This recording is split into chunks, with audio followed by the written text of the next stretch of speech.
Halo semuanya, topik pembahasan kita kali ini adalah transformasi digital bisnis sebuah perusahaan unicorn. 1. Pengertian startup unicorn. Sebelum kita mengetahui apa itu startup unicorn, kita harus mengetahui terlebih dahulu apa itu unicorn. Unicorn merupakan salah satu istilah yang merujuk pada salah satu perusahaan startup besar dan sering digunakan untuk mengklasifikasikan kelas perusahaan tersebut dari sisi bisnisnya. Dapat dikatakan juga istilah unicorn bisa disebut untuk mengukur tingkat kesuksesan sebuah perusahaan startup. Jadi, perusahaan unicorn adalah sebutan yang digunakan untuk merujuk perusahaan besar dengan nilai valuasi yang mencapai $1 miliar atau sekitar 140 triliun. Di era digital, beberapa perusahaan startup terbukti berhasil mengimbangi kesuksesan perusahaan-perusahaan besar lainnya. Riset terbaru mencatat setidaknya terdapat lebih dari 400 startup bergelar unicorn di dunia pada tahun 2020. Padahal saat pertama kali istilah unicorn digunakan, jumlah perusahaan yang tergolong di dalamnya masih berjumlah sekitar 39 perusahaan saja. Di dalamnya termasuk Gojek, Bukalapak, Tokopedia, Traveloka, OVO, dan JD.id. 2. Tingkatan bisnis startup. Ada 6 tingkatan perusahaan startup. Unicorn di posisi mana? Tingkatan atau level yang pertama adalah cockroach. Perusahaan yang disebut sebagai cockroach ini merupakan perusahaan yang masih kecil atau baru saja dirintis. Sehingga nilai valuasi yang dimiliki oleh perusahaan ini masih terbilang sedikit. Namun, meski nilai valuasi masih kecil, perusahaan-perusahaan yang dalam kategori ini biasanya ulet dan juga giat untuk tetap mempertahankan perusahaannya. Level yang kedua yaitu ponies. Ponies sendiri merupakan istilah yang digunakan bagi sebuah perusahaan yang memiliki nilai valuasi hingga $10 juta atau sekitar 140 miliar. Tentu saja perusahaan ini merupakan perusahaan yang telah berhasil mengembangkan startup miliknya. Level yang ketiga yaitu centurs. Dalam level centurs, sebuah perusahaan haruslah memiliki nilai valuasi hingga $100 juta atau sekitar 1,40 triliun. Tentu saja jika perusahaan ini dapat bertahan dengan nilai valuasi hingga $100 juta, maka para investor besar, kelas besar pun akan tertarik untuk menanamkan modal. Level yang keempat yaitu unicorn. Kasta unicorn dalam sebuah perusahaan startup sendiri tergolong besar, karena masih sedikit perusahaan-perusahaan yang bisa menembus level ini. Unicorn sendiri merupakan istilah yang digunakan untuk perusahaan yang telah memiliki nilai valuasi sebesar $1 miliar atau sekitar 14 triliun. Level yang kelima yaitu decacorn. Level decacorn sendiri merupakan level bagi perusahaan startup yang memiliki nilai valuasi sebesar $10 miliar serta 140 triliun. Tentu saja perusahaan yang telah mencapai level ini merupakan perusahaan besar. Selain itu, apabila perusahaan startup telah mencapai level ini, maka akan semakin sulit untuk mencari para investor. Level yang keenam yaitu heptacorn. Heptacorn sendiri merupakan perusahaan yang memiliki nilai valuasi sebesar $100 miliar atau sekitar 1,400 triliun. Sehingga perusahaan ini merupakan perusahaan level dunia. Beberapa perusahaan dunia pun yang telah mencapai level heptacorn seperti Google, Apple, Microsoft, serta Facebook. 3. Profil singkat perusahaan-perusahaan startup unicorn di Indonesia dan di dunia. Startup unicorn merupakan perusahaan rintisan yang memiliki valuasi sebesar $1 miliar. Terdapat 4 perusahaan Indonesia yang termasuk dalam startup unicorn, yaitu Gojek, Tokopedia, Traveloka, dan Bukalapak. Berikut ini merupakan beberapa contoh dari unicorn startup Indonesia yang memiliki nilai valuasi mencapai 10 triliun rupiah. 1. Gojek. Gojek merupakan perusahaan pertama dari Indonesia yang berhasil mencapai tingkat unicorn dan didirikan pada tahun 2010. Gojek membuat terobosan dengan menawarkan 3 jenis layanan, yaitu GoSend, GoRide, dan GoMart. 2. Traveloka. Perusahaan ini merupakan salah satu perusahaan yang menyediakan jasa layanan tiket pesawat, kereta, hotel, penginapan, dan lainnya secara online. 3. Tokopedia. Tokopedia termasuk ke dalam startup unicorn yang bergerak dalam bidang platform transaksi jual beli online atau sering disebut dengan e-commerce. 4. Bukalapak. Perusahaan ini didirikan pada tahun 2010. Bukalapak mendapatkan investor sebanyak 500 startup. 5. OVO. OVO telah menyandang gelar unicorn Indonesia karena nilai valuasinya yang cukup besar dan mencapai pertumbuhan jumlah penggunaan hingga 400%. 6. JD.id. Pertama kali beroperasi pada tahun 2015 sebagai startup yang bergerak di bidang e-commerce. 7. Hijuk. Hijuk merupakan e-commerce B2C fashion yang secara spesifik menjual pakaian bayi wanita Muslim Indonesia. 8. Happy Fresh. Happy Fresh menyandung Kompas. Perusahaan perintisan ini bergerak di bidang consumer goods dan service. 4. Manajemen dan organisasi sebuah perusahaan startup unicorn. Struktur organisasi perusahaan startup.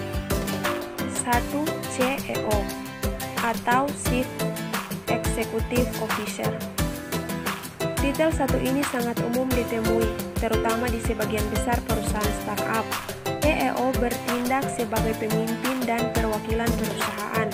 Secara umum, peran seorang CEO mencakup beberapa hal. Yang pertama, merancang dan mengomunikasikan visi perusahaan. 2. Memotivasi anggota tim. 3. Merekrut anggota tim. 4. Memprediksi tren pasar. 5. Mengurangkan strategi bisnis perusahaan. 6. Membangun hubungan dengan investor.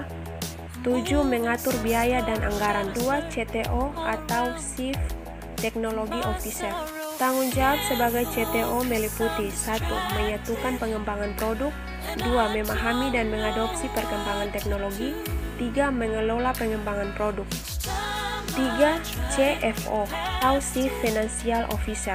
Bertanggung jawab sebagai 1. Membentuk strategi penggalangan dana. 2. Membentuk keputusan yang berhubungan dengan sumber daya manusia seperti merekrut, memecat, menggaji, keuntungan, dan ekuisisi. 3. Merumuskan dokumen keuangan. 4. Membahas kesehatan keuangan perusahaan dengan CEO. 4. CMO atau Chief Marketing Officer. Secara umum, lingkup kerja CMO meliputi 1. Mengembangkan strategi pemasaran. 2. Melaksanakan riset pasar. 3. Menjaga citra perusahaan. 4. Menciptakan kampanye humas. 5. COO atau Chief Operating Officer. Di perusahaan startup, biasanya COO berperan untuk 1. Mengatur perusahaan. 2. Sebagai penghubung antara karyawan dengan CEO. 3. Mengatur bisnis inti. 6. WP penjualan atau Wakil Presiden Penjualan. Lingkup kerjanya berhubungan erat dengan marketing dan penjualan seperti mengembangkan strategi pemasaran dengan CMO. 2. Memahami kebutuhan konsumen dan mengembangkan nilai tambahan yang menarik. 5. Marketplace Startup Unicorn. Kepala Eksekutif Pengawas Pasar Modal Otoritas Jasa Keuangan atau OJK, Hosen, menyebut masuknya perusahaan rintisan alias startup berstatus unicorn dan dekakorn ke Bursa Efek Indonesia atau BEI akan menguntungkan. Menurutnya, ada 3 dampak positif saat startup dengan valuasi besar melakukan penawaran umum perdana saham atau IPO. 1. Bakal dongkrak market saham dan tarik investor.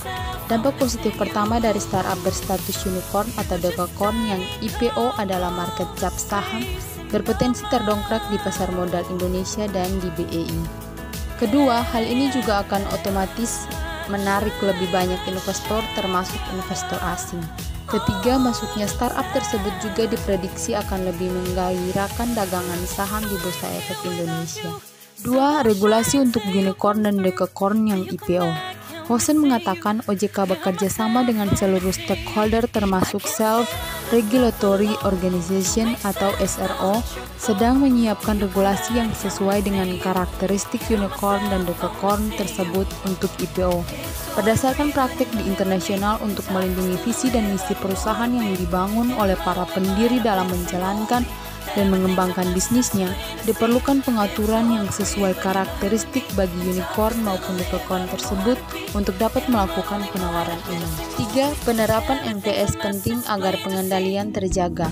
Pengaturan mengenai penerapan MVS memungkinkan pendiri unicorn dan dekakon menjaga pengendaliannya sehingga tepat dapat membangun dan mengembangkan bisnisnya dan mengundang investor-investor untuk berinvestasi di perusahaannya dengan visi dan misi yang sudah direncanakan.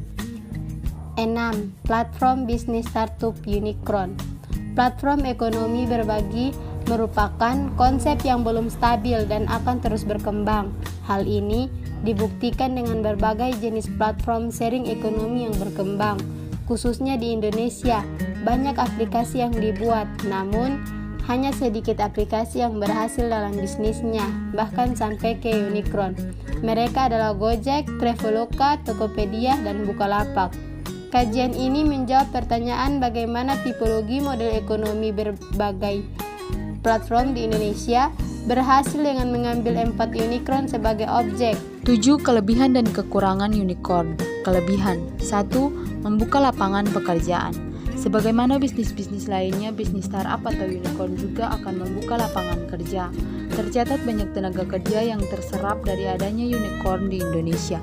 Yang kedua, membantu UMKM. Unicorn yang telah ada di Indonesia saat ini bergerak di bidang yang melibatkan banyak UMKM atau usaha mikro kecil menengah, sehingga dengan begitu dapat dikatakan bahwa unicorn memiliki kelebihan yang satu ini, yaitu membantu mengembangkan UMKM yang ada di Indonesia. Yang ketiga, membuka kesempatan suntikan dana. Bisnis unicorn tengah banyak diperbincangkan dan cukup menarik bagi para investor. Dengan begitu akan membuka banyak peluang suntikan dana terhadap bisnis-bisnis tersebut. 4. Ekspansi ke luar negeri. Hal ini memudahkan bisnis tersebut untuk merambah pasar yang lebih luas. Ini sudah banyak dilakukan oleh unicorn-unicorn di Indonesia. Kelemahan 1. Startup cenderung belum stabil. Cukup banyak startup yang harus tutup karena untuk memiliki keuangan yang stabil bukanlah hal yang mudah. Yang kedua, tidak memiliki kehidupan sosial. Diperlukan dedikasi serta kerja keras dari setiap karyawan yang ada di dalam perusahaan. Persaingan yang ketat dan perubahan teknologi yang sangat cepat membuat pekerja di startup unicorn harus kerja keras demi tidak mendapatkan kerugian, sehingga kehidupan sosial pun bisa terganggu karena banyak pekerjaannya. 8. Prospek startup unicorn dalam bisnis e-commerce di Indonesia. Penggunaan e-commerce di Indonesia pada tahun 2017 mencapai 139 juta pengguna, kemudian naik 10,8% menjadi 184,1 juta penggunaan di tahun 2018. Perusahaan penyedia layanan solusi e-commerce memaparkan beberapa tren dan peluang yang akan dihadapi oleh pelaku bisnis dalam era digital ini. 1. Meningkatkan daya beli dan asesmen di wilayah luar Pulau Jawa. 2. Pertumbuhan industri e-commerce Indonesia didominasi oleh usaha retail yang terdiri dari beberapa kategori seperti fashion, consumer goods, produk-produk kecantikan maupun kesehatan. 3. Konsumen di era modern cenderung memiliki kebiasaan belanja yang memanfaatkan platform online sekaligus offline. Memahami ketiga tren tersebut, brand dan pemilik bisnis perlu memiliki kecermatan dalam memahami strategi yang dibutuhkan untuk memaksimalkan pertumbuhan bisnis. Menekankan bahwa peluang besar industri e-commerce Indonesia tahun 2020 terbagi menjadi 3 pilar. 1. Brand com atau website yang dibangun khusus sebagai toko online sebuah brand. 2. Marketplace, yaitu kanal yang memfasilitasi transaksi jual beli online seperti JD.id, Shopee, Tokopedia, Blibli.com, dan Bukalapak. 3. Penyediaan fitur chat commerce yang memfasilitasi interaksi penjual dengan pembeli melalui chat merupakan solusi dari transaksi reguler yang memakan waktu dan kurang efisien bagi kedua pihak.